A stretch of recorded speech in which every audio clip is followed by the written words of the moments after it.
আজকে আমরা যদি কোনো খেলাধুলা খেতাম যেমন খেলাধুলা হবে তাহলে সবার মতো গুণা হইতো আর এখানে ইসলামী অনুষ্ঠান আছি একে গুণের থেকে না মুক্ত না গুণের ভিতরে আছি এই কথা আমরা জানতে পারি বা বুঝতে পারি। আমি এতটুকু বলতে চাই আমার যে বাড়ি নতুন আছে কোন বাড়িতে আমার অনেক বেশি জানা তাকে বলা লাগবে না আমরা গুণে যেতে পারছি। আর আজকে আমরা এই ভালো জায়গায় আইছি আল্লাহর খুশির জন্য, আল্লাহর দিনের জন্য, আল্লাহর হুকুম মানার জন্য। আমাকে এই কাজের এই জিনিসটা কাজে লাগলো কি না লাগলো বা আমরা পাইলাম কিনা পাইলাম, আল্লাহ আমাকে খুশি হইলো কিনা হইলো এটা বুঝতে পারবো তো পারবো কিনা পারবো পারবো কেমনি। আমি একটা কথা উদাহরণ দেই, আমরা চাউল দিয়ে ভাত পাকাই, ভাত যখন আমার খাওয়ার টাইম যতটুকু ফোটা লাগে বলি তখন আমরা বুঝি না যে ভাতটা নামাইতে হবে।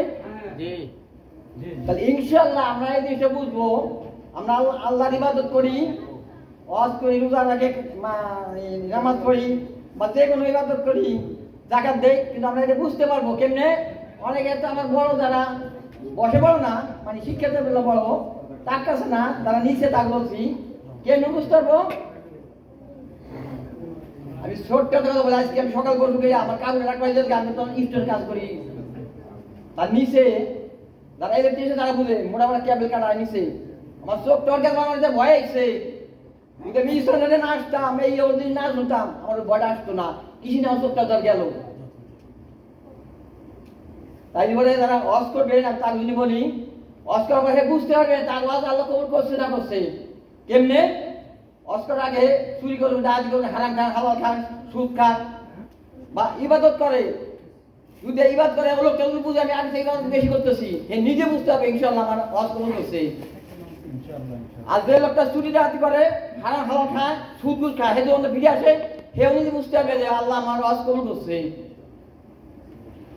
নামাজও তাই, রোজাও তাই, বা আজকে নতুন বাইরে আইসে তারাও তাই, তারা মোবাইলে আলাদা দেখা যায়, মোবাইলে আলাদা দেখা ভয় আসে না, আমি ইসলামটা দেখেছি আমি বুঝি এটা দেখবো না। ইনশাআল্লাহ তারাই বুঝবে যে আমার আল্লাহ এই জায়গা নিয়ে কবুল করছে। মানে এই কথা আমি বলবার চাইছি। আর কথা বলবার চাই, আমার বর্ষমান আজকে রেখে জানি না, আমার বর্ষে বলতে না, আমরা গ্রামের মানুষ, আমার হিসেবে যায় নাই। ধর শেখ মুজিবের ইলিশ আসে তখন কিন্তু আমার আব্বা দেখি কচু কথা খেয়ে যায়, বলতে থাকলাম বলে যায় যে ওই নৌকা নৌকা এবার জিতবে। তাহলে যখন যুদ্ধ হয়েছে তখন আমি ভালো বুঝি, তাহলে না আমার সময় বয়স আছে না আসলে জানি না, কিন্তু আমি এই বয়সেতে আল্লাহর ভয় আমার ভিতরে আমি ভাইকে বলতে চাই দুনিয়া থাকতেও না কি ওই আমাকে দায়িত্ব হবে। আমি কিন্তু আজকে অনেক আগে করোনার আগে একদিনের ক্লাস আল্লাহ মাইদারকে আমাদের ভয় আছে, আল্লাহ মিলে যাবো 5 ওয়াক্ত নামাজ ইনশাআল্লাহ করা ঠিক নাই, জিবাদ করলি আমাদের ভয়। আমি ইনশাআল্লাহ পাশে সামনে কাছে নামাজ হবো ইনশাআল্লাহ, আল্লাহ আমার দায়িত্ব দেয়। একদিকে আমার এই শেখ বলছে উস্তাদ যে ফজরের নামাজ কাজা হয় না, মানুষ খুব কম পাওয়া যাবে। ইনশাআল্লাহ আমার কবে কাজা হয়েছে না, ফজরের নামাজটা তাহাজ্জুদ নামাজ কাজা হয়েছে না তাই আমার মনে নাই, কিন্তু আমার যে ভয় আছে তাই আপনাকে অনুরোধ করবো মানুষ বলে ইচ্ছে করলে উপায় হয়, কিন্তু আমার তো ভয় থাকে, আল্লাহ কাছে যাইতে হবে, একটু অসুবিধা নাই। শয়তান যতটার সাথে বাঘ হয়ে ইনশাল্লাহ আমার কাছে আসতে পারে না। আমি মোবাইলে এলাম যে এলাম কাইটে দিয়ে শোয়, তারপর দেখা যায় নামাজে আল্লাহর মতো আমি আর টাইম মতো গেছি, কারণ আমাদের বয়স আল্লাহ আমার ইউজ করে দেয়। তাই আপনাকে আমি এই কথাটি বলতে চাই, কেউ থাকতে পারবো না, আল্লাহর কাছে যাইতেই হবে। সেকে তাই এর আগে বলছে, আর মাইরে বলছে আজকে যদি আমি ভালো কাজ করি আল্লাহ আমার ভালো জায়গা রাখবে, আর আল্লাহর কাছে দূরে থাই আল্লাহ আমার এই ভালোটা নিবে না। তো যাকে আমি আর কি বলবো, বেশি পাইনি। আপনার কাছে অনুরোধ, আমি যদি এই সামনে না আসতাম আজকে এই মুহূর্তে ধরে এখানে দাঁড়ানি আমার সাহস আসতো না, এই কথা বলা মুখে আসতো না। আমি কিন্তু এখন বন্ধু পড়াতে মন থাকে না, একটু মানুষ দেখছি অতিরিক্ত পরে দেখা যায় আমি কাজ দেখছি না, মন থাকে না, একটু নাম শুনলে মন থাকে না। তারপরে কিন্তু আমি আল্লাহর ভয়তে আমি একটা কাজ মার দিই না, একটু নামাজ আমি একটু ঢিল দিই না। তাই আপনাকে অনুরোধ, যারা নতুন আসছেন বা পুরান বাইরেও আছে, অনেকে আছে যে শয়তান কাছে। আরেক কথা বলে নেন, আমি এত জিনিস করা পাই দেখছি যে পিঁপড়ে খেলবো করবে, তাও দিয়ে নিয়ে কিন্তু পিঁপড়ে দেই, বিড়ি খাবার তোকে পাই তা বিলি দেই, মানুষ খাবার তোকে পাই মানুষ দেয়, আর আল্লাহ মিলেও দেয় আমারে। অনেক কিন্তু জানে আমার এলাকায় আমার যে ধাই মানুষই যে আল্লাহ কখন মিলে দেয় আল্লাহ জানে, জানি না। যদি নিজ থাকে আর আল্লাহ আমার যা কামাই খবর দেয়, ইয়ে আল্লাহ আমাদের বরকত দেয়, কল্প না ভাইরা আমার সে 3-5 গুণ মাসে কামাই করে আল্লাহ আমার যত কামাই করা এই পয়সা কাজে খাওয়া দিচ্ছে, সংসারী গরিব মাসে আমার ফ্যামিলিতে গরিব অনেক গরিব আছে, তা আল্লাহ যত টপিক দিচ্ছে। আমি তো জানি আমার কোম্পানি আরো চাকরি করছে, আমার বেতন বেশি পাবে, বুঝছেন? রাখেন, ওয়ালাইকুম আসসালাম।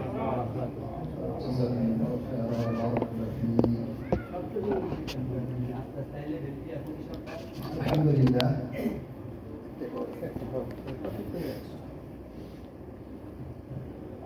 সম্মানিত ভাইরা, এখন সর্বপ্রথম আমরা এগুলো 13 থেকে এবার যারা হজে যাচ্ছি তাদের সাথে একটু পরিচয় করে দিই আপনাদের। এটা বহু বছর পর কি আল্লাহ আমাদেরকে সুযোগ দিয়েছেন, তো আলহামদুলিল্লাহ, আল্লাহ কবুল করুন। আপনারা আছেন যারা হজ করেছেন করেননি, আল্লাহ সবাইকে আমাদের সেন্টার থেকে হজ করার তৌফিক আল্লাহ দান করুন। যারা হজ করেন না এখন পর্যন্ত, কারা কারা আছেন দেখি একটু, একদমই হজ করেন নাই, চিন্তা করেন না,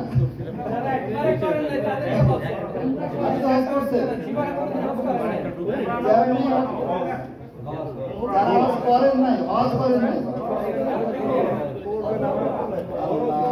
কেউ আছে?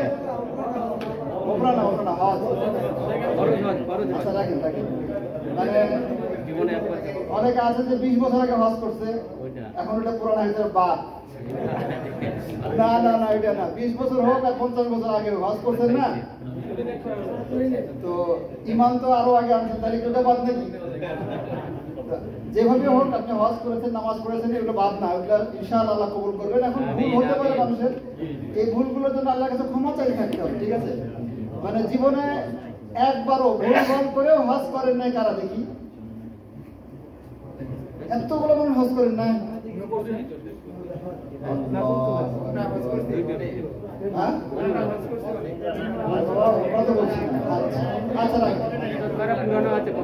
এখন যারা একবারও হজ করেন নাই তারা অগ্রাধিকার থাকবে ইনশাআল্লাহ আগামীতে।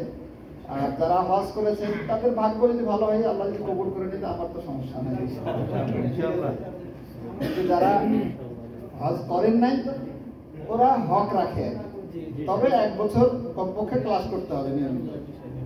ক্লাস না করে কেউ আবেদন করে লাভ নেই, ঠিক আছে? নিয়মিত 1 বছর ক্লাস না করে হজের আবেদন করে লাভ নেই, কারণ অনেক মানুষ আপনি পিছনের লোককে বাদ দিয়ে সামনে একজন আসলো 2 মাস 3 মাস ক্লাস করে ওনাকে হজ করার সুযোগ দিয়ে দেবেন, এটা হয় না, এটা হক রাখে না। তো যাই হোক, এবার ভাগ্যে আছে অনেকজন ভাইয়েরা হজ হয়ে মানে ইয়া হয়ে গেছে, তাসরিফ হয়েছে আলহামদুলিল্লাহ। যারা যারা তাসরিফ পেয়েছেন কিন্তু তারা থেকে সামনে আসেন।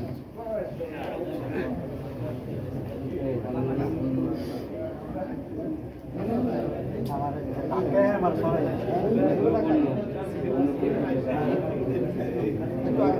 ওই ছবি তুলতে কথা ছবি তুলো একটা সময় ছবি তুলে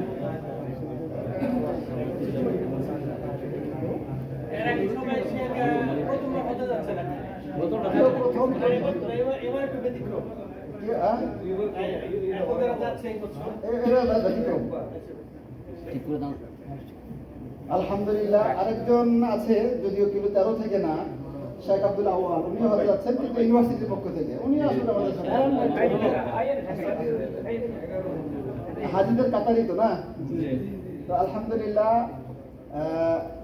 প্রথমত আমাদের জন্য দোয়া করবেন, আল্লাহ যেন আমাদের হজ আল্লাহ কবুল করেন। আমরাও আপনাদের জন্য ইনশাআল্লাহ মিনা ওয়াজালা ফারাকে দোয়া করব, আপনাদের হজ করার তৌফিক দান করুন। আর দ্বিতীয়ত যারা আমাদের হজের জন্য সহযোগিতা করেছে, হ্যাঁ, একটা হাজির পিছনে কারোর পিছনে 12,500 রিয়াল খরচ হয়েছে, কারোর 9,000 রিয়াল খরচ হয়েছে একজনের পিছনে। ঠিক আছে, তাহলে কত বড় একটা স্যাক্রিফাইস করা হয়েছে, তাই না? আচ্ছা যাই হোক, আমাদের সাথে না আর কি। তো যাই হোক, এইটা আর কি আপনাদের সাথে পরিচয় করে দিলাম আর কি। ঠিক আছে, এক ভাই আছেন এখানে আর কি, নাম বলতেছি না, 27 বছর থেকে এখানে আছেন, হজ করেন নাই। আরেকজন ভাই ওরকম আছেন 27-28 বছর থেকে আছেন, হজ করেন নাই। তাহলে কত বড় একটা মানে সৌভাগ্য যে আল্লাহ সুবহানাহু ওয়া তাআলা এবার তৌফিক দান করেছেন। আমি অনুরোধ করব যে যারা একটু লম্বা সময় ধরে আছেন, হজ করেন না, তারা আল্লাহর কাছে আগে মাফ চান। এটা খুব অন্যায় হয়েছে, এটা নিজের উপর জুলুম হয়েছে, অবিচার হয়েছে। দুনিয়ার প্রতি এত ব্যস্ত হওয়ার কোনো মানে হয়? আগে তো 27 বছর আগে বা 20 বছর আগে তো শুধু ট্যাক্সি ভাড়া দিয়ে গিয়ে হজ করা গেছে, ঠিক না? তো তারপরও করেন নাই, 10 টাকা মানে এতটুকু পয়সা করি কি আল্লাহ দেয় নাই? দিয়েছে, তাই না? কিন্তু আমরা ওই যে পরে করবো যে ইবাদতের জন্য আল্লাহ আমাকে আগে পাঠালেন, মানে আল্লাহ পাঠালেন, সেই ইবাদতটা আমরা পিছিয়ে দিলাম, আর দুনিয়ার কাজ কাম আমরা আগে করলাম। এটা কি ঠিক না অন্যায়? এটা অন্যায়। এটা মানে আল্লাহ সুবহানাহু ওয়া তাআলা ফরজ করেছেন, এটা আমাদের আদায় করতে হবে। ঠিক আছে, এবং অগ্রাধিকার ভিত্তিতে আদায় করতে হবে, সুযোগ পাইলে আর দেরি নাই। ঠিক আছে, জাযাকুমুল্লাহু খাইরান। আসসালামু আলাইকুম। আচ্ছা, এবার আমরা হজটা প্র্যাকটিক্যাল দেখাবো ইনশাআল্লাহ, মানে প্রশিক্ষণ দিব। এটা সবার, যারা হজ করেছেন যারা করেনি সবার জানার দরকার আছে। ঠিক আছে, এখন ওই যে মাঝখানে টেবিল রাখা হয়েছে, ওইটাকে আমরা কাবার মতো করে তোয়াফ করবো, করে দেখাবো ইনশাআল্লাহ। হ্যাঁ, এখন ওই জায়গা সবাই ওইদিকে মুখ করেন, অর্ধেক ওইদিকে চলে যাবে, অর্ধেক লোক ওখানে চলে যান, অর্ধেক এপাশে থাকে।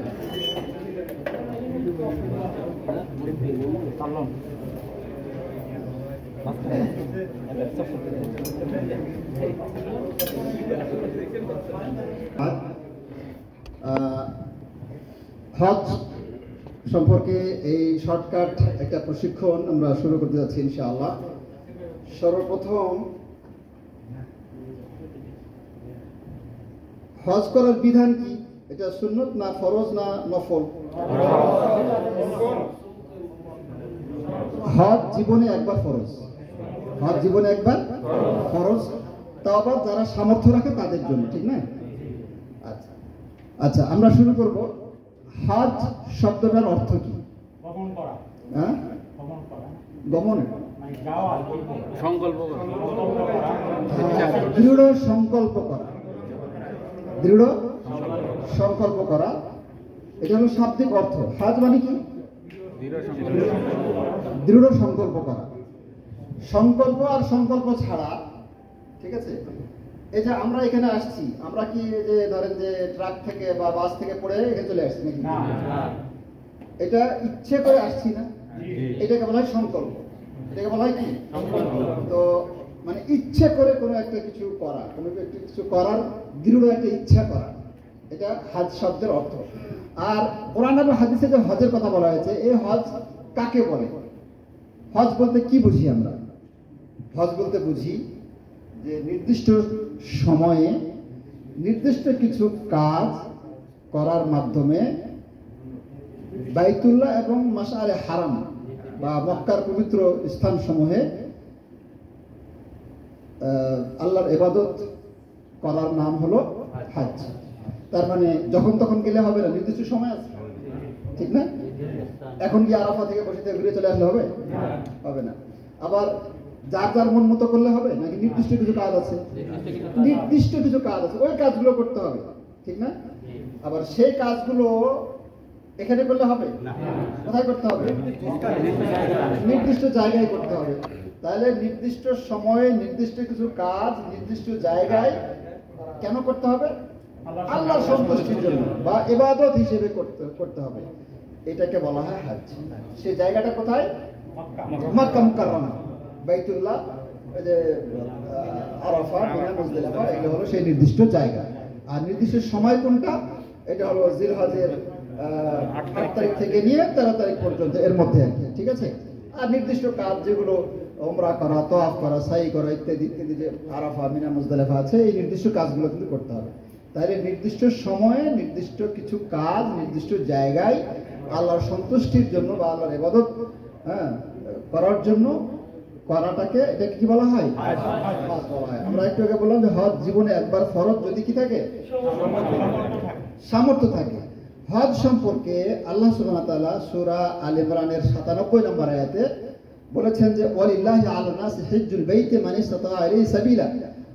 আল্লাহর জন্য, আল্লাহর ওয়াস্তে, আল্লাহর জন্য বাইতুল্লাহ হজ করা মানুষের উপরে ফরজ, যে ব্যক্তি সেখানে পৌঁছতে সামর্থ্য রাখে।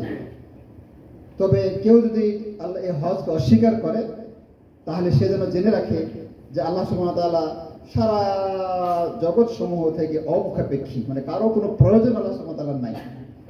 সূরা আল ইমরানের 97 নম্বর আয়াত।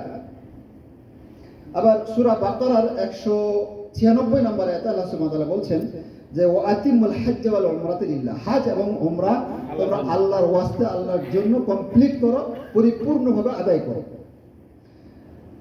তো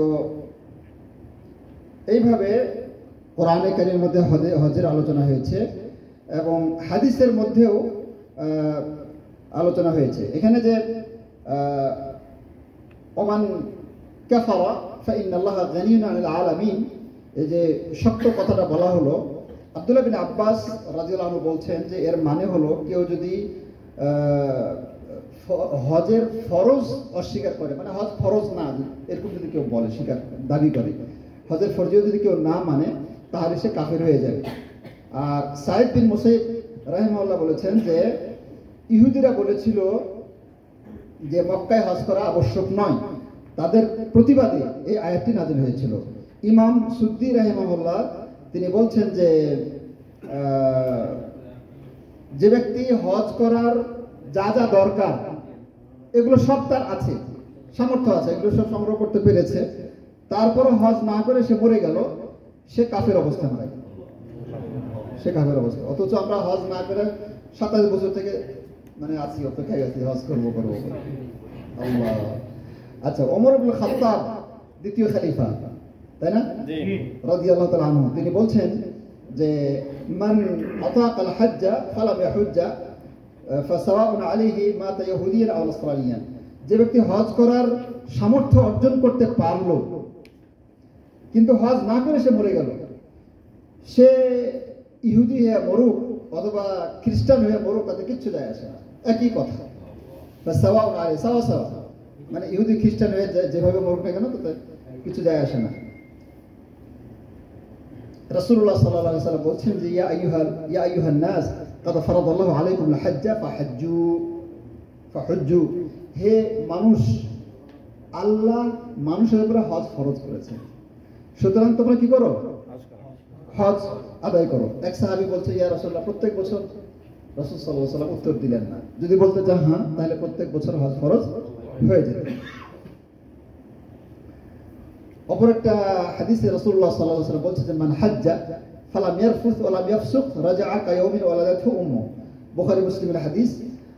রাসূল সাল্লাল্লাহু আলাইহি ওয়াসাল্লাম বলছেন যে যে ব্যক্তি হজ করলো এবং হজের মধ্যে কোনো রাফাত এবং ফুসুক করলো না, সে হজ করে যে ফিরে আসলো, এতটা নিষ্পাপ হলো, এতটা গুনাহগুলোকে ধুয়ে মুছে সাফ করে দেওয়া হলো যে তার মা তাকে যেদিন ভূমিষ্ঠ করেছিল সেদিন যেমন নিষ্পাপ ছিল, ঠিক ওইরকম নিষ্পাপ অবস্থায় সে বাড়িতে ফিরল।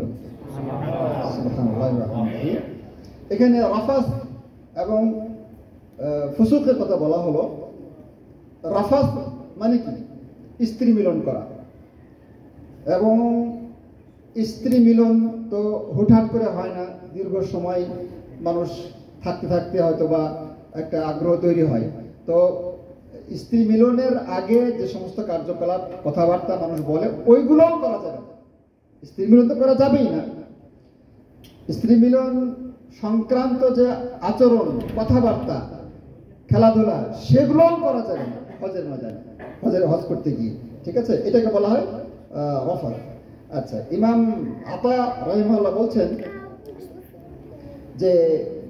যে ব্যক্তি বলল যে তার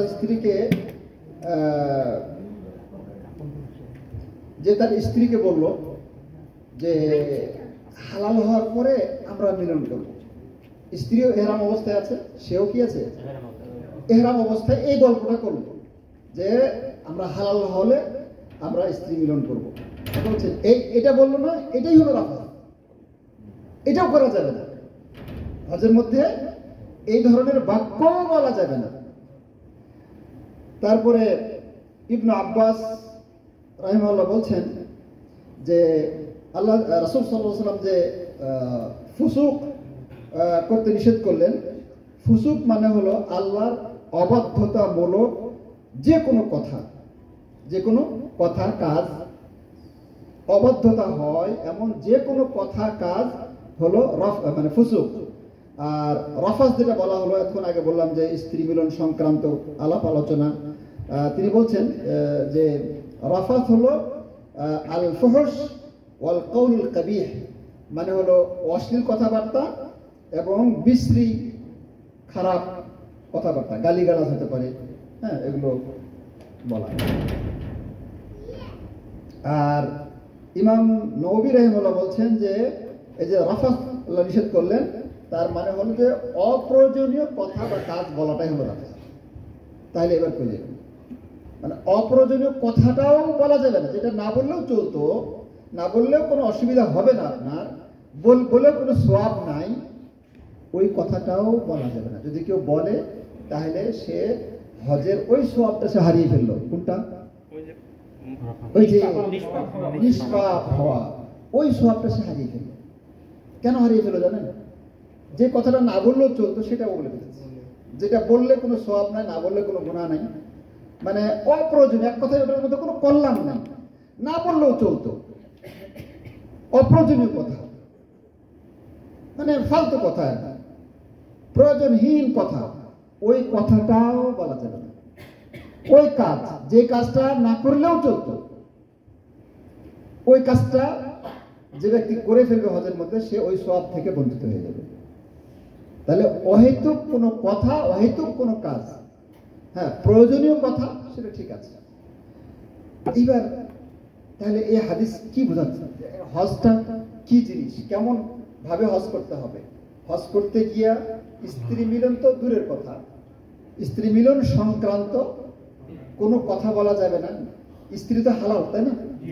হালাল স্ত্রীর সাথে প্রয়োজনীয় কথাবার্তা, মানে মিলন জাতীয় কথাবার্তা বলা যাবে না। তাহলে পর স্ত্রীর সাথে, অন্যের স্ত্রীর সাথে chatting, video call, audio call, আলাতুল আপডেট দেওয়া, হ্যাঁ, অন্যের স্ত্রীর কাছে সমানে খবর টবর পাঠাইতেছে যে আমরা এখন এখানে আছি, ওখানে আছি, এটা করছি, সেটা করছি, এগুলো খুব দরকারি কথা। তাহলে এই লোকটা এই যে পর নারীর সাথে এই যে রিলেশন রেখেছে, অপ্রয়োজনীয় কথাবার্তা বলছে, এগুলোর মাধ্যমে সে ওই সওয়াবটা হারিয়ে ফেলে। সাবধান হতে হবে। তারপরে আমি আরাফায় আছি, একটা সেলফি নেওয়া খুব ফজিলতের কাজ। মিনায় আছি, সেলফি নেওয়া খুব দরকার। তওয়াফ করছি, সাই করছি, কুরবানি দিচ্ছি, এটা করছি, ওটা করছি, এইটা ফেসবুকে দেওয়া খুব জরুরি। এই যে আমরা অহরহ এগুলো করছি, এগুলো করা সম্পূর্ণ অহেতুক। যেটা দরকার সেটা ঠিক আছে, আপনি দেন, বুঝলেন না কথা? যেমন ধরেন যে খুতবা হচ্ছে, খুতবার বাংলাটা আপনি প্রচার করলেন, এত সওয়াব আছে, মানুষ শুনবে, উপকৃত হবে, ঠিক না? কিন্তু এইভাবে একটা ছবি কি দরকার আছে হজ করতে গিয়ে? এগুলোর মাধ্যমে ইখলাস মারা যায়, ইখলাসটা থাকে না। আর কি হয়, এগুলোর করতে গিয়ে আমাদের ওই যে সোয়াবের যে ভান্ডার, সেটা থেকে আমরা বঞ্চিত হই। আল্লাহ সুবহানাহু ওয়া তাআলা আমার গুনাহ খাতা মাফ করে দিবেন, হ্যাঁ, সেটা থেকে আমরা বঞ্চিত হয়ে যাই। এজন্য সাবধান, মানে হজ কিভাবে করতে হবে আশা করি একটু আমরা এখানে বুঝতে পারলাম। রাসূলুল্লাহ সাল্লাল্লাহু আলাইহি ওয়াসাল্লামের আরেকটা হাদিস শুনুন।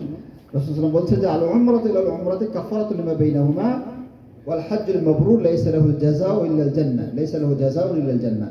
এক উমরা করার পরে আরেক উমরা করলে মাঝখানের সব গুনাহগুলো মাফ হয়ে যায়। আর হজ্জে মাবরুরের মাত্র একটাই পুরস্কার, হজ্জে মাবরুরের একটাই পুরস্কার, অনলি ওয়ান, একটাই পুরস্কার, সেটার নাম হলো জান্নাত। ছোট হয়ে গেল না? মানে আপনাদের মন মানসিকতা দেখে তো মনে হচ্ছে দূর একটু, এত অল্প। আল্লাহু আকবার। আর কি চাই আমরা? জান্নাত যদি পেয়ে যাই, জান্নাতের জন্যই তো এত কিছু করা। আল্লাহ সন্তুষ্টি পেয়ে আমরা কোথায় যেতে চাই? জান্নাত যেতে চাই। আল্লাহ সুবহানাহু ওয়া তাআলা কি বলছে? ফামান যুহজিহা আনিন নার ওয়া উদখিলাল জান্নাত ফাকাদ ফাজ। যে ব্যক্তি জাহান্নাম থেকে বেঁচে গেল এবং জান্নাতে প্রবেশ করতে পারলো, সে কি হয়ে গেল? যতদিন পর্যন্ত আমরা জান্নাতে প্রবেশ না করছি ততদিন পর্যন্ত আমরা নিজেকে সফল মনে করতে পারি না। আমরা ওই দিন সফল মনে করবো নিজেদেরকে, এবং সফল হব সত্যিকার অর্থে যেদিন জান্নাতে প্রবেশ করতে পারবো। এটি তো আমাদের জীবনের লক্ষ্য উদ্দেশ্য। আমাদের প্রত্যেকটি ইবাদত, জীবনের সবকিছুর মানে মূল লক্ষ্যই হলো যে আমি ওই জায়গায় যাচ্ছি। কোথায় যাচ্ছি? জান্নাতে যাচ্ছি। আমি জান্নাতের পথিক, আমাকে জান্নাতে যেতে হবে। ঠিক আছে? জান্নাত এমন একটা জায়গা যে যে জান্নাতের যে নারীরা থাকবে, হ্যাঁ, সে নারীদের একটা ওড়না কিনতে সারা পৃথিবীর সম্পদ বিক্রি করলে একটা ওড়না কেনার টাকা হবে না। আস্তে করে সুবহানাল্লাহ। জান্নাতের স্ত্রীরা যদি দুনিয়াতে একটু উকি দিত, তাহলে যত পৃথিবীর সৌন্দর্য আলো আছে সব ম্লান হয়ে যেত। তাদের সৌন্দর্য কত, এটা বলে শেষ করা যাবে। জান্নাতের স্ত্রীরা যদি দুনিয়াতে থুতু ফেলতো, তাহলে আটলান্টিক মহাসাগরের লোনা পানি, আর লোহিত সাগরের লোনা পানি, আরব সাগরের, ভারত মহাসাগরের লোনা পানি, বঙ্গোপসাগরের লোনা পানি সব মিষ্টি হয়ে যেত। খায়া সবার ডায়াবেটিস হয়ে যেত নাকি? আল্লাহু আকবার। মানে জান্নাতের স্ত্রীরা যদি থুতু ফেলতো, হরিরা যদি থুতু ফেলতো, তাহলে সমগ্র দুনিয়ার পানি কি হয়ে যেত? তাহলে তাহলে তারা কত উন্নত, জান্নাত কত উন্নত। সেই জান্নাতের যে নিয়ামত, মানে যেখানে থাকবে তার জমিনটা হবে জাফরানের, ইটগুলো একটা হবে স্বর্ণের, আর একটা হবে রূপার। কথা বলছেন? সুঘ্রাণ হবে তাদের চেহারা, প্রত্যেক দিন ক্ষণে ক্ষণে স্মার্ট হবে, আর সুন্দর হবে, যুবক হবে, সবাই হ্যান্ডসাম হবে এবং মানে যুবক হবে। তাদের স্ত্রীরা হবে কুমারী। আর কত যে নিয়ামত তাদেরকে দেওয়া হবে, এবং সেই নিয়ামত বলে শেষ করা যাবে না। ঝর্ণা থাকবে, বিভিন্ন জিনিস থাকবে, বিভিন্ন পানপাত্র থাকবে, ফলমূল থাকবে। তো এগুলো আলোচনা আপনারা অনেক জায়গায় শুনেছেন এবং শুনবেন। আর সব থেকে বড় নিয়ামতটা কি? আল্লাহকে দেখা, আল্লাহর সাথে সাক্ষাৎ। আল্লাহর সাথে দেখা করতে চাই আমরা? জি। আল্লাহু আকবার। তাহলে যারা আমরা আল্লাহর সাথে দেখা করতে চাই, তাদের আমরা কি করতে হবে? ইখলাসের সাথে সব ইবাদত করতে হবে। আর যে ব্যক্তি ইখলাসের ইবাদত করবে, সে এইভাবে সেলফি তুলতে পারে না। পারে না, জি পারে না, সেলফি তুলতে পারে না। যার মধ্যে ইখলাস আছে সে তুলবে না। যার মধ্যে ইখলাস আছে সে এই কাজটা করতে পারে না। সে ফেসবুকে দিতে পারে না। দরকারি হলে সেটা ভিন্ন কথা, কিন্তু এই ফালতু কাজগুলো করতে পারে না কারা? যারা ইখলাস এর সাথে যারা কাজ করবে, ওমরা করবে। আর প্রত্যেকটা কাজ সুন্নাহ মোতাবেক করতে হবে। আল্লাহর সাথে সাক্ষাৎ করতে চাই আমরা জান্নাতে, প্রত্যেকটা কাজ কি করতে হবে? সুন্নাহ মোতাবেক করতে হবে। তো বলা হলো যে তারপরে বলা হচ্ছে যে আল হাজ্জুল মাবরুর, মানে হজ্জে মাবরুরের একটাই বিনিময়, সেটা কি? জান্নাত। হজ্জে মাবরুর কাকে বলে? কবুল হজ। কবুল হজ কাকে বলে? যে হজ কবুল করা। একটু আগে বলা হলো না যে রাফাত এবং ফুসুক, রাফাত এবং ফুসুক। যেই লোকটা হজ করতে গিয়ে কোনো রাফাত করেনি, কোনো ফুসুক করেনি, ওই হজটা হলো হজ্জে মাবরুর, হজ্জে মাকবুল, কবুল হজ, এবং ওইটার বিনিময় হলো জান্নাত। আন্দাজে হজ করবেন আর জান্নাতে দৌড়াবেন? জি না, হজ করতে হবে রাফাত এবং ফুসুক, স্ত্রী মিলন জাতীয়। অন্যের স্ত্রীর সাথে তো দূরের কথা, নিজের স্ত্রীর সাথে করা যাবে না। এতটুকুই বলা যাবে না যে হালাল হওয়ার পরে আমরা স্ত্রী মিলন করবো, এতটুকু বলা যাবে। তাহলে গীবত করা, চুগলখড়ি করা, হ্যাঁ, কারো জিনিস চুপ করে পকেটে নিয়ে নেওয়া, একজন একটা দামি মোবাইল রেখে গেছে বা ঘড়ি রেখে গেছে, বাস নিয়ে ঢোকা দিলাম আমার ব্যাগে, বন্ধ করে দিলাম। হাজি সাহেব আমি, কেউ তো আমাকে সন্দেহ করবে না। লা হাওলা ওয়ালা কুওয়াতা। এরকম হয়, এরকমও হয়। একটা ঘটনা না বললেই না। আমরা ওইবার আমার সাথে কেউ ছিলেন কিনা আমার মনে পড়ছে না, এখানকার মোস্তফা ভাই ছিলেন নাকি জানি না। মোস্তফা ভাই কই? 15 সালেই তো ঘটনা।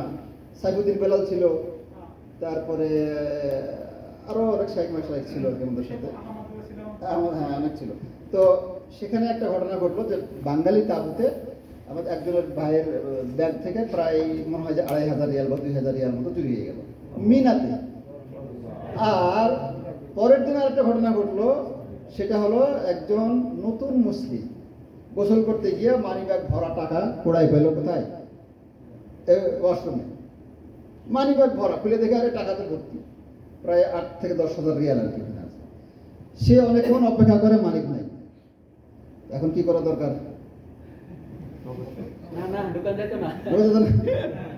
সে একটা নতুন মুসলিম, সে টাকাটা নিয়ে ওই যে ক্যাম্পের যে অফিস বানাইছে, একটা ম্যানেজার থাকে না, সেখানে গিয়ে জমা দিল যে এই টাকাটার কোনো মালিক আমি পাইলাম না, এখন আমি জানি না কি করবা, এই টাকাটা রাখো।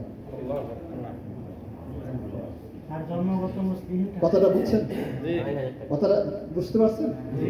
এই তো হলো আমাদের বাঙালিদের ইমান আর আমাদের মান সম্মান। কাকে দোষ দিবেন, কাকে বকা, কাকে গালি দিবেন? মানে পুরা ক্যাম্পের মধ্যে আমরা লজ্জায় মানে মানুষকে বলতে পারি না যে আমাদের চুরি হয়েছে। বললে কি মান সম্মান কার যাবে? আমাদেরই যাবে। তাহলে এই লোকগুলো আবার কেউ না কেউ তো নিয়েছে, আর কেউ না নিলে সে মিথ্যা কথা বলছে, কিছু তো একটা ঘটছে, ঠিক না? এই তো হলো আমাদের অবস্থা। এই লোকগুলার হজে যাওয়াটা উচিত না। যারা নিজের নফসকে কন্ট্রোল করতে পারে না, যারা এই মিথ্যা, এই গুনাহ থেকে নিজেদেরকে বাঁচাবার নিয়ত করতে পারে না, চেষ্টা করতে পারে না, শক্ত সিদ্ধান্ত নিতে পারে না, তাদের হজের মতো একটা কাজে যাওয়াটা উচিত না। এটা খালি খালি মানুষকে ভিড়ে কষ্ট দিবে, মানুষের ক্ষতি করবে, মানুষকে সন্দেহের মধ্যে ফেলবে, এটা উচিত না ভাই। আচ্ছা,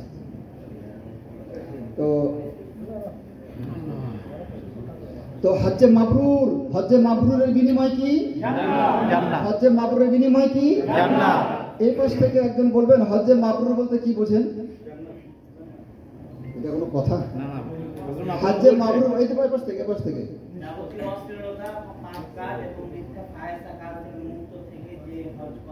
জাযাকাল্লাহু খায়রা, জাযাকাল্লাহ, আল্লাহ তাকে উত্তম বিনিময় দান করুন। আমিন। মিষ্টি থাকলে একটা মিষ্টি দেওয়া যাবে, একটা মিষ্টি দেওয়া হবে। জাযাকাল্লাহু খায়রা। আচ্ছা, তো যাই হোক, এই হজকে আবার জিহাদও বলা হয়েছে। মহিলারা এসে জিজ্ঞেস করছে, ইয়া রাসূলুল্লাহ, জিহাদের এত ফজিলত, তো আমরা তো জিহাদ করতে চাই। তখন বললেন যে দেখো, জিহাদ ঠিক আছে, তোমরাও জিহাদ করবে, কিন্তু তোমাদের সব থেকে উত্তম জিহাদ হলো মানে হজ। সব থেকে উত্তম জিহাদ কি? হজ, হজ্জে মাবরুর। আর এরপরে কথা হলো যে আমরা আজকে খুতবাতেও শুনলাম যে জিলহজের এই যে 10 দিন আমাদের সামনে আসতেছে না, এই 10 দিন সম্পর্কে আমরা সবাই জেনেছি মোটামুটি, ঠিক না? কি জেনেছি? যে সারাটা বছরের মধ্যে যতগুলো দিন আসবে, যতগুলো দিন আল্লাহ দিয়েছেন, তার মধ্যে সব থেকে মূল্যবান দিন হলো এই জিলহজের প্রথম 10 দিন। সব থেকে দামি, সব থেকে তাৎপর্যপূর্ণ, ফজিলতপূর্ণ, সব থেকে মর্যাদাবান দিন হলো কোনটা? আপনি বলবেন যে রমজান মাস যখন আসে তখন তো খুব রমজানের কথা কম। দেখেন, রমজানের রাতের কথা বলা হয় আর জিলহজের দিনের কথা বলো, রমজানের রাতগুলো, শেষ দশকের রাতগুলো সারা দুনিয়ার রাতের চাইতে কি উত্তম, আর জিলহজের দিনগুলো রমজানের দিনের চাইতে উত্তম। সুবহানাল্লাহ ওয়া বিহামদিহি। কতটা উত্তম? রাসূল সাল্লাল্লাহু আলাইহি ওয়াসাল্লাম বলছেন যে আফদালু আইয়ামিদ দুনিয়া, দুনিয়ার সমস্ত দিনের মধ্যে উত্তম দিন হলো আল আইয়াম আল আশর, জিলহজের এই 10 দিন। আরেকটা হাদিসে রাসূল বলছেন যে মা মিন ইয়াউমিন আল আমালু সালিহু ফীহি আহাব্বু ইলাল্লাহি মিন হাদিল আইয়াম আল আশর, যে এই 10 দিনের যত নেক আমল আল্লাহর কাছে যত দামি, যত প্রিয়, যত উত্তম, অন্য কোন দিনের আমল আল্লাহর কাছে এত উত্তম নয়। একজন সাহাবী বলছেন যে ইয়া রাসূলুল্লাহ, বা তারা বললেন যে ইয়া রাসূলুল্লাহ ওয়ালাল জিহাদু ফি সাবিলিল্লাহ, অন্য দিনে যদি আমি আল্লাহর রাস্তায় জিহাদ করি তাহলে কি এর থেকে দামি আমল আমি করলাম না? রাসূল সাল্লাল্লাহু আলাইহি ওয়াসাল্লাম স্পষ্ট করে বলছেন যে ওয়ালাল জিহাদু ফি সাবিলিল্লাহ, অন্য দিনে কেউ যদি জিহাদও করে তারপর অত সওয়াব পাবে না এই 10 দিনে যে কোনো নেক আমল করলে যত সওয়াব পাবে। তবে কোনো মানুষ, রাসূল বলছেন যে কোনো মানুষ যদি জিহাদে বের হয় জানমাল নিয়ে এবং কোনো কিছু নিয়ে আর ফিরে আসলো না, একদম ফিনিশ, খালাস, শহীদ হয়ে গেল, তাহলে তার কথাটা ভিন্ন। কথা বোঝা গেছে? আচ্ছা, তাহলে এই 10 দিনে আমরা কি আমল করব? সিয়াম পালন করব। এই 10 দিনে রাসূল সাল্লাল্লাহু আলাইহি ওয়াসাল্লাম বলছে ফাআকফিরু ফিহা আত-তাকবীর ওয়া তাহলিল ওয়া যিকরিল্লাহ, মানে এই 10 দিনে তোমরা কি করো? বেশি বেশি তাসবিহ, তাহলিল, জিকির, আজকার ইত্যাদি করো। আর আবু দাউদের একটা হাদিসে আসছে যে এই 10 দিনের একটা রোজা, একদিনের রোজা অন্য সময়ের 1 বছরের সমান। ভাবা যায়? সুবহানাল্লাহ ওয়া বিহামদিহি। ভাইরা আমার, এই 10 দিনে আমরা কি করব? তাসবিহ, সুবহানাল্লাহ, আলহামদুলিল্লাহ, আল্লাহু আকবার, লা ইলাহা ইল্লাল্লাহ, লা হাওলা ওয়ালা কুওয়াতা ইল্লা বিল্লাহ ইত্যাদি ইত্যাদি যত দোয়া জিকির আজকার জানা আছে বেশি বেশি পাঠ করব। আর এই 10 দিনের 1 থেকে 9 পর্যন্ত আমরা নফল রোজা রাখার চেষ্টা করব যদি আল্লাহ সুযোগ দিয়ে থাকেন। হ্যাঁ, 10 তারিখ আবার রোজা রাখেন, 10 তারিখ তো কুরবানি, এটা খাওয়া পড়ার দিন, বিনোদনের দিন, হালাল বিনোদনের দিন, ঠিক না? তো আবার বলেন যে না আমি পরেশগারি একটু বেশি করে করি, তাহলে আবার 1 চামচ বেশি বোঝা হয়ে যাবে। ঈদের দিনে রোজা রাখা হারাম, আর ঈদের পরে আরো 3 দিন রোজা রাখা হারাম, কুরবানি ঈদের। আচ্ছা, যাই হোক, তাহলে বলছিলাম যে আমরা 1 থেকে 9 পর্যন্ত রোজা রাখবো। বিশেষ করে বৃহস্পতি, সোম তো রাখার চেষ্টা করবই। আর আরাফার রোজাতে 10 দিনের মধ্যেই না, আরাফার রোজার কথা হাদিসে আসছে যে একটা রোজা, আরাফার রোজা কয়টা? একটা। 2 বছরের গুনাহ মাফ হয়। সুবহানাল্লাহ। পেছনের 1 বছর, সামনের 1 বছর ছাড়া যাবে? কিন্তু দিন যে বড়, দিন কিন্তু আছে।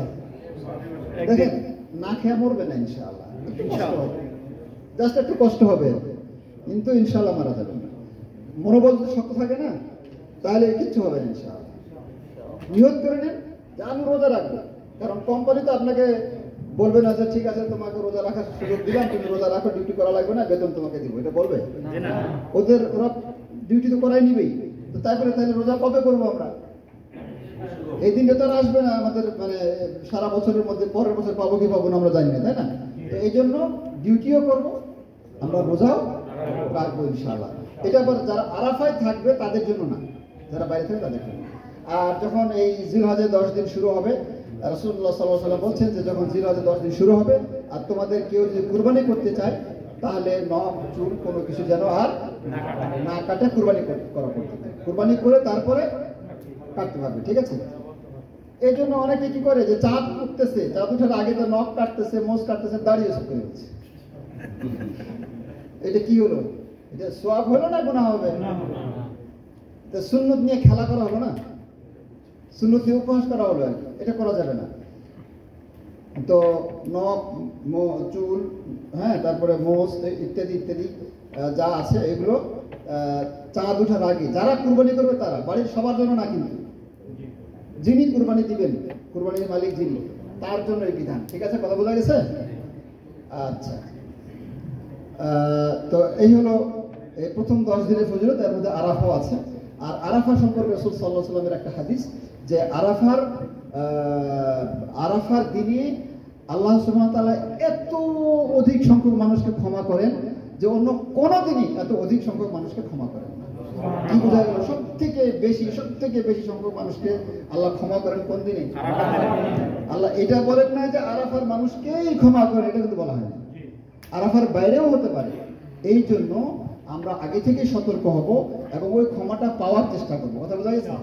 এবং খুব বিশেষ করে আরাফার দিনে খুব বেশি দোয়া জিকির আজকাল আমরা করবো, দান সাদাকা আমরা করার চেষ্টা করবো। আল্লাহ তৌফিক দান করুন। আচ্ছা, এবার প্রশ্ন হলো হজের রুকন কয়টা? হজের রুকন 4টা। 1 নাম্বার নিয়ত। 1 নাম্বার কি? নিয়ত। 2 নাম্বার আরাফায় অবস্থান করা। 3 নাম্বার বাইতুল্লাহ তওয়াফ করা, হজের তওয়াফ। 4 নাম্বার সাফা মারওয়া। এই 4টা হলো হজের রুকন। এই 4টা ছাড়া হজ। 1 নাম্বার কি করা? নিয়ত। 2 নাম্বার আরাফায় অবস্থান। 3 নাম্বার বাইতুল্লাহ তওয়াফ। 4 নাম্বার সাফা মারওয়া সাই করা। আচ্ছা, হজের ওয়াজিব কোনগুলো? হজের ওয়াজিব হলো 7টা। 1 নাম্বার এই যে নিয়তের কথা বললাম না, এই নিয়তটা হতে হবে মিকাত থেকে। নিয়তটা হতে হবে কোথা থেকে? এই মিকাত থেকে ইহরামটা করতে হবে, নিয়তটা করতে হবে। যদি মিকাত পার হয়ে এসে কেউ করে ইহরামটা করে নিয়ত করে, তাহলে সে একটা ওয়াজিব ছেড়ে দেবে, ওয়াজিব তরক করবে। কথা বোঝা গেছে? 1 নাম্বার। 2 নাম্বার ওই যে বললাম আরাফায় অবস্থান করতে হবে, সূর্যাস্ত পর্যন্ত অবস্থান করা হলো ওয়াজিব। কেউ যদি সূর্য ডুবার একটু আগে বের হয়ে যায়, একটা ওয়াজিব তরক করবে। কথা বোঝা গেছে? 2 নাম্বার কি বললাম? সূর্যাস্ত পর্যন্ত আরাফায় থাকতে হবে। আরাফায় থাকা হলো, অবস্থান করা হলো রুকন, ফরজ। আর সূর্যাস্ত পর্যন্ত থাকা হলো ওয়াজিব। ক্লিয়ার? সূর্যাস্ত পর্যন্ত থাকাটা কি? ওয়াজিব। এই হলো 2 নাম্বার। 3 নাম্বার হলো রাত্রে মুজদালিফায় অবস্থান করা। কোথায় অবস্থান করা? মুজদালিফায় রাত্রি অবস্থান করা। এটা হলো 3 নাম্বার ওয়াজিব। 4 নাম্বার কঙ্কর নিক্ষেপ করা। জামারাতে কঙ্কর নিক্ষেপ করা হলো কি? ওয়াজিব। কয় নাম্বার হলো? 5 নাম্বার হলো মিনায় অবস্থান করা। এখন তারিখ বলি না, সবগুলোই ওয়াজিব, সবগুলো মিলে একটা ওয়াজিব। মিনায় রাত্রি যাপন করা হলো 10, 11, 12। এই রাতগুলো মিনায় অবস্থান করা হলো ওয়াজিব। কয়টা হলো? 5টা। আর একটা চুল ফেলে দাও, মাথার চুল ফেলা, এটা হলো কি? ওয়াজিব। কয়টা হলো? 6টা হলো। আর হলো বিদায় তওয়াফ করা। কয়টা হলো? এই 7টা হলো ওয়াজিব। ফরজ আর ওয়াজিবের মধ্যে পার্থক্য হলো, ফরজের কোনো একটা যদি ছুটে যায় তাহলে এটাকে মেরামত করার আর কোনো রাস্তা নাই, তার হজ নষ্ট হয়ে যাবে, শেষ হয়ে যাবে। ঠিক আছে? আর ওয়াজিব যদি কেউ ছুটে যায়, নষ্ট হয়ে যায়, তাহলে এটা আবার মেরামত করা যায়। ওই যে দম দিতে হবে। হ্যাঁ, নামাজের মধ্যে যদি সেজদা ছুটে যায়, তাহলে হাজারো সাজদা দিলেও নামাজটা হবে না। ওই সেজদা আদায় করে, ওই রাকাতটা আদায় করে তারপরে সাজদা দিতে হবে। ঠিক আছে? যদি ওয়াজিব ছুটে যায়, তাহলে সাজদার মাধ্যমে সেটা আবার মেরামত করা যায়, ঠিক করা যায়, শুধরানো যায়।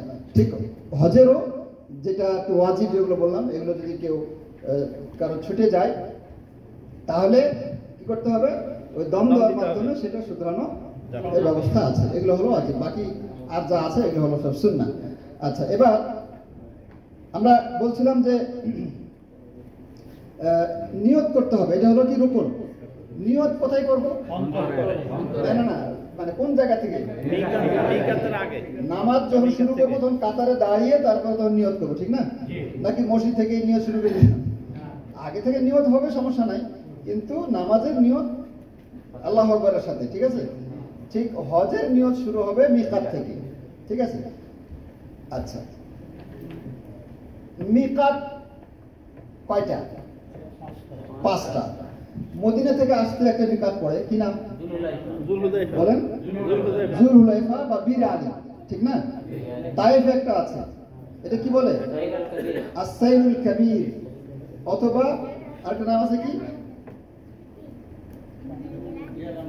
না, জুলহুলাইফা না, এটা ভুলে গেলাম। আরেকটা নাম আছে, যাই হোক। তো এই হলো 2টা না? আর রাবেক একটা আছে, জুহফা। আরেকটা যে লেসের দিকে আছে, ইয়ালামলাম কয়টা হলো? চারটে হলো। আরেকটা হলো জাতি ইরক। এটা অবশ্য কোন পাশে আমি নিজেও জানি না, তো এটা মানে ম্যাপ দেখলে বোঝা যাবে আর কি। তো এগুলো হলো মিকাত। কেউ যদি উমরা কিংবা হজ করার নিয়তে প্রবেশ করতে চায় তাহলে ওই জায়গাগুলো থেকে ইহরাম করে তারপরে প্রবেশ করতে হবে। কেউ যদি ওই জায়গাগুলোতে ইহরাম না করে ভিতরে চলে আসছে, কেন আসছে মনে ছিল না, অথবা বিমান দাঁড়ায় নাই, অথবা গাড়ি দাঁড়ায় নাই, তো কি করতে হবে? সে নামার পরে আবার ব্যাকে যেতে হবে, গিয়ে ইহরাম করে তারপরে প্রবেশ করবে, কোনো সমস্যা নাই। আর যদি মিকাতে যেতে হবে। আচ্ছা, আর কেউ যদি বলে যে না আমি আর যেতে পারবো না, আমি ভিতরে ঢুকছি, আমি এখান থেকে ইহরামটা করব, পুলিশের ভয় হোক যেমনি হোক ও আর যাবে না, ও ভিতরে ঢুকে কি করবে? ইহরাম করবে। তার হজ হবে, কিন্তু কি করতে হবে? একটা দম দিতে হবে। কথা বোঝা গেছে? এবার আমরা নিয়তটা কিভাবে করব? আমরা জানি হজ কয় প্রকার? তিন প্রকার। ইফরাদ, কিরান, তামাত্তু। আচ্ছা, তিনজন হাজী সাহেব দাঁড়ান পাশে, তাড়াতাড়ি করতে হবে, এত দেরি হলে হবে? আচ্ছা, ইনি হলেন ইফরাদ, ইনি হলেন কিরান, আর উনি হলেন তামাত্তু। ঠিক আছে? উনি কি ইফরাদ, ইনি কি কিরান, উনি কি তামাত্তু। আমরা এখন মিকাতে নিয়ত করব। তো নিয়তটা কিভাবে করব? প্রথমে আপনি যে হজটা করবেন সেটা মনে মনে ঠিক করতে হবে। মনে মনে ঠিক করে মুখে বলবো উনি কি হজ করবে? ইফরাদ হলো শুধু হজ, এখানে কুরবানিও নাই, উমরাও নাই, শুধু কি হজ। এজন্য বলবে আল্লাহুম্মা লাব্বাইক হাজ্জান, মানে ইহরামের একটা পরবে আর একটা গায়ে দিবে, দেওয়ার পরে সে কি করবে? আল্লাহুম্মা লাব্বাইকা হাজ্জান, অন্তরে নিয়ত রেখে মুখে বললো না, তার ইহরাম শুরু হয়ে গেল। আচ্ছা, উনি কি বলবে? উনি তো কিরান না, মানে তার হজ এবং উমরা কুরবানি সবই আছে। উনি তামাত্তু, ওনারও হজ উমরা কুরবানি সবই আছে। তাহলে ইনার আর ইনার পার্থক্যটা কি? পার্থক্যটা হলো ইনি উমরা করার পরে হালাল হতে পারবেন না। ঠিক আছে? মানে একবারে ইহরাম করার পরে, ওই যে ইহরামটা করবেন, একবারে উমরা হজ সব শেষ করার পরে উনি হালাল হবেন। ঠিক আছে? আর উনি তো তামাত্তু করছেন না, তাহলে প্রথমে উমরা করবেন, করে হালাল হয়ে যাবে। কথা বোঝা যাচ্ছে? তারপরে নতুন করে আবার ইহরাম করবেন, করে আবার মানে হজ শেষ করার পরে আবার কি করবেন? হালাল হবেন। তাহলে উনি দুইবার ইহরাম করবেন, দুইবার হালাল হবেন, উনি তামাত্তু। আর উনি কিরান করবেন, উনি একবার ইহরাম করবেন, হজ উমরা হজ শেষ করার পরে একবার হালাল হবে। ক্লিয়ার? ইনিও কুরবানি দিবেন, উনিও কুরবানি দিবেন। আর ওনারটা ইফরাদ তো বোঝা গেছে, কুরবানিও নাই, উমরা শুধু হজ। ঠিক আছে? আচ্ছা, এখন এই উনি বলবেন যে কি বলবেন? উনি আল্লাহুম্মা লাব্বাইক হাজ্জান। কিরানওয়ালা কি বলবেন? উনি বলবেন আল্লাহুম্মা লাব্বাইকা উমরাতান ওয়া হাজ্জান। আল্লাহুম্মা লাব্বাইকা উমরাতান ওয়া হাজ্জান। যদি বলে আল্লাহুম্মা লাব্বাইকা হাজ্জান ওয়া উমরাতান, তাও সমস্যা নাই। ঠিক আছে? আল্লাহুম্মা লাব্বাইকা উমরাতান ওয়া হাজ্জান মানে হ্যাঁ আল্লাহ। সময় শেষ হয়ে আপনাদের? আচ্ছা, আচ্ছা, আমি শেষ করে দিয়েছি দুই একদিনের মধ্যে। তাহলে উনি বলবেন যে হে আল্লাহ, কি আমি উমরা এবং হজের জন্য নিয়ত করছি, তার শুরু হয়ে গেল। উনি কি নিয়ত করবে? আপনি কি নিয়ত করবেন? না না না, আপনি শুধু উমরা নিয়ত করবেন। বলবেন আল্লাহুম্মা লাব্বাইক উমরাতান, কারণ উনি এখন উমরা করতেছে, উমরা করে হালাল হয়ে তারপরে আবার হজের নিয়ত করবে। ঠিক আছে? এখন তিনজনই আসলো, তিনজন এসে উনি তো প্রথমে উমরা করবে, ইনিও প্রথমে উমরা করবে, মানে তওয়াফও করবে, 7 চক্কর সাইও করবে। উনি কি করবে? উনিও তওয়াফ করবে, কিন্তু এটা উমরা না, এটাকে বলে তওয়াফে কুদুম, মানে ওয়েলকাম তওয়াফ, মানে শুভেচ্ছা তওয়াফ। শুধু তওয়াফ না, আমি বলি উনিও তওয়াফ করবে। ইনারা করলেন উমরার তওয়াফ, উনি করলেন সৌজন্য তওয়াফ। আল্লাহর ঘরে আসলাম, তো কি করবে? সৌজন্য তওয়াফ। আপনি যে মসজিদে গিয়ে বসতে চান, 2 রাকাত পড়ে বসতে হবে না, ওইরকম আর কি। উনি সৌজন্য তওয়াফ করলেন। আচ্ছা, এখন ইনারা তো উমরার সাই করবে, ঠিক কি না? জি। আচ্ছা, উনি কি করবে? উনিও সাই করবে। উনিও সাই করবে, কিন্তু এটা হজের সাই। হজর সাই। উনি কি বললেন? হজর সাই। হজের সাই হয়ে গেল, ঠিক আছে। আরেকটা কথা, ইনি ওমরা করতেছেন না, জি। তোয়াফ করলেন, সাই করলেন, ইনি কিন্তু কেরাম, মনে রাখেন, জি। ইনি তোয়াফ করলেন সাই করলেন। এবং সাইও করলেন। ইনার এই সাইটা, এটা ওমরারও সাই আবার হজেরও সাই হয়ে গেল। কথাটা আমরা বুঝতে পারলাম না? জি।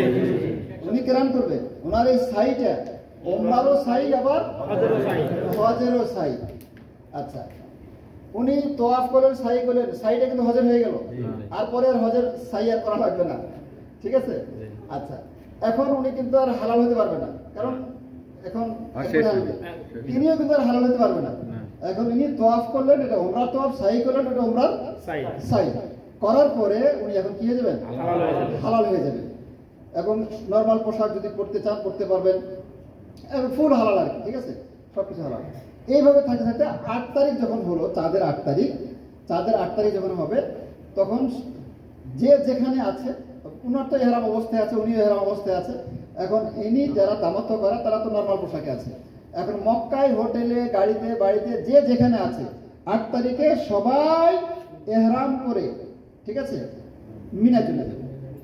এখন এই যে 8 তারিখে তামাত্তু ওয়ালারা সবাই কি বলবে? আল্লাহুম্মা লাব্বাইকা হাজ্জান, মনে মনে হজের নিয়ত করে এবার 8 তারিখে বলবে কি? আল্লাহুম্মা লাব্বাইকা হাজ্জান। এখন ওনারা তো এহরাম অবস্থায় আছে, উনি কি করলেন? এহরাম নতুন করে করলেন হজে। এরপরে সবাই চলে গেল মিনা। মিনায় জোহর, আসর, মাগরিব, এশা, ফজর, এই 5 ওয়াক্ত নামাজ সময় মতো পড়বে এবং কসর না, যা আছে তাই পড়বে। 4 রাকাত ওয়ালার নামাজ 4 রাকাতে পড়বে, একদম যা আছে তাই, ঠিক আছে, একদম নর্মালি পড়বে আর কি, জামাতের সাথে পড়বে। আর এখানে হবে হজের তালিমগুলো ওখানে দেওয়া হবে এই দিন, ঠিক আছে। এরপরে পরের দিন 9 তারিখ, এটা হলো 9 তারিখ হলো না? 9 তারিখ সকালে ধীরে ধীরে চলে যাবে আরাফা। আরাফায় গিয়া প্রথম যেটা কাজ হলো, জোহরের যখন ওয়াক্ত হবে, সূর্য ঢলে যাবে, তখন আজান হবে। আজানের পরে একামত দিয়ে 2 রাকাত জোহর, আবার উঠে একামত দিয়ে 2 রাকাত আসর পড়ার পরে তার আর কোনো মানে আর কোনো নামাজ নেই। আরাফায় আর কোনো নামাজ না। এটা মনে করেন আরাফার মতো জায়গায় আসছে, আজকে নামাজ পড়ে ভাষায় দিব আর না, নামাজ এ পর্যন্তই। ওখানে ফরজ নামাজই অর্ধেক, কথা বোঝা গেছে? তো সময় তো শেষ হয়ে যাচ্ছে, তাহলে কথা তো শেষ হলো না। আচ্ছা, তাহলে আল্লাহ বাঁচালে বাকি আলোচনাগুলো আমরা আগামী সপ্তাহে করব। হ্যাঁ, এখন আর দেরি করবো না, অনেকে তাড়াহুড়া আছে। তোয়াফ সাইগুলিতে আমরা দেখাই দিতাম, তো সময় কুলাইতে পারলাম না, আফওয়ান, জাযাকুমুল্লাহ খায়রা। আজকে পর্যন্তই। খানা নিয়ে আসি। তো খুব জরুরি জানার ছিল। হ্যাঁ, একজন ওই যে শাহাদা পাঠ করবে না, উনি সময় নিয়েছে যে আমাকে আর একটু সময় দিয়ে দিন।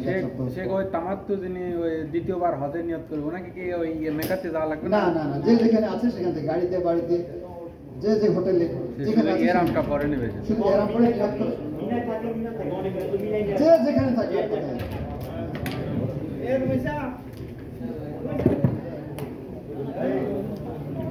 কেউ যদি 8 তারিখের আগে ওমরা করে যেতে চলে আসে, 8 তারিখে মেনে যাবে, তো এখান থেকে করে যে যেখানে থাকবে। আচ্ছা, 4 জন করে আমরা বসে পড়ি। জাযাকুমুল্লাহ খায়রান।